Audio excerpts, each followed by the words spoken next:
जय गणेश जी, जय हनुमान जी, जय सिया राम। ऋषिनगर में केशव दत्त ब्राह्मण अपनी पत्नी अंजलि के साथ रहता था। केशव दत्त के घर में धन संपत्ति की कोई कमी नहीं थी।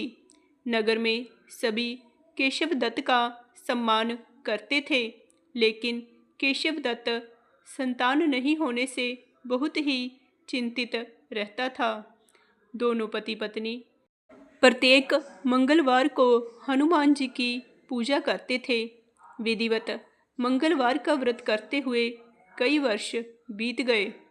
ब्राह्मण बहुत ही निराश हो गया, लेकिन उसने व्रत करना नहीं छोड़ा। कुछ दिनों के बाद केशव दत्त हनुमान जी की पूजा करने के लिए जंगल में चला गया। उसकी पत्नी अंजलि घर में रहकर मंगलवार का व्रत करने लगी। दोनों पति पत्नी पुत्र प्राप्ति के लिए मंगलवार का विधिवत व्रत करने लगे। अंजलि ने अगले मंगलवार को व्रत किया, लेकिन किसी कारणवश उस दिन अंजलि हनुमान जी को भोग नहीं लगा सकी और उस दिन वह सूर्यास्त के बाद भूखी ही सो गई। अगले मंगलवार को हनुमान जी को भोग लगाए बिना उसने भोजन नहीं करने का प्रण कर लिया। 6 दिन तक अंजलि भूखी प्यासी रही। 7वें दिन मंगलवार को अंजलि ने हनुमान जी की पूजा की, लेकिन तभी भूख प्यास के कारण अंजलि बेहोश हो गई। हनुमान जी ने उसे स्वप्न में दर्शन देते हुए कहा, उठो पुत्री, मैं तुम्हारी पूजा पाठ से बहुत ही प्रसन्न हूँ।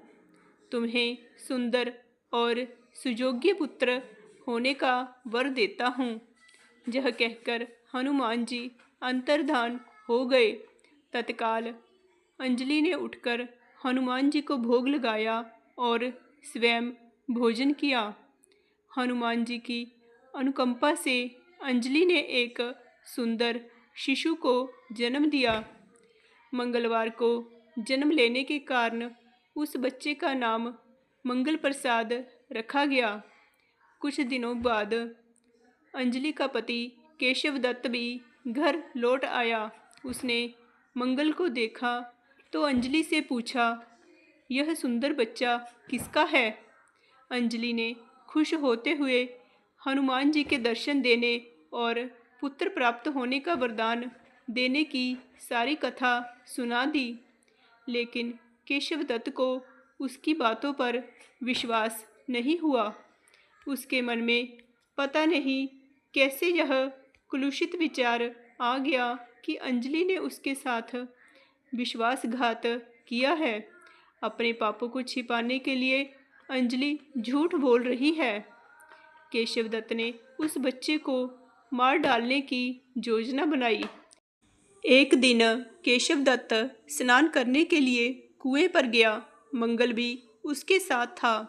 केशव दत्त ने मौका देखकर मंगल को कुएं में फेंक दिया और घर आकर बहाना बना दिया कि मंगल तो कुएं पर मेरे पास पहुंचा ही नहीं। केशव दत्त के इतने कहने के ठीक बाद मंगल दौड़ता हुआ घर लौट आया। केशव दत्त मंगल को देखकर बुरी तरह से हैरान हो गया। उसी रात हनुमान जी ने केशव दत्त को स्वप्न में दर्शन देते हुए कहा, तुम दोनों के मंगलवार के व्रत करने से प्रसन्न होकर पुत्र जन्म का वर मैंने दिया था, फिर तुम अपनी पत्नी पर शक क्यों करते हो? उसी समय केशव दत्त ने अंजलि को जगाकर उससे क्षमा मांगते हुए स्वप्न में हनुमान जी के दर्शन देने की सारी कहानी सुनाई। केशव दत्त ने अपने बेटे को हृदय से लगाकर बहुत ही प्यार किया। उस दिन के बाद वे सभी आनंदपूर्वक रहने लगे। मंगलवार का विधिवत व्रत करने से केशव दत्त और अंजलि के सभी कष्ट दूर हो गए।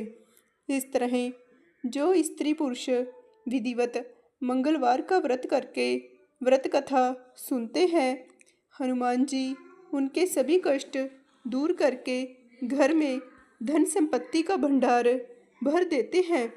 शरीर के सभी रक्त विकार के रोग भी नष्ट हो जाते हैं। जय हनुमान जी। जय सिया राम।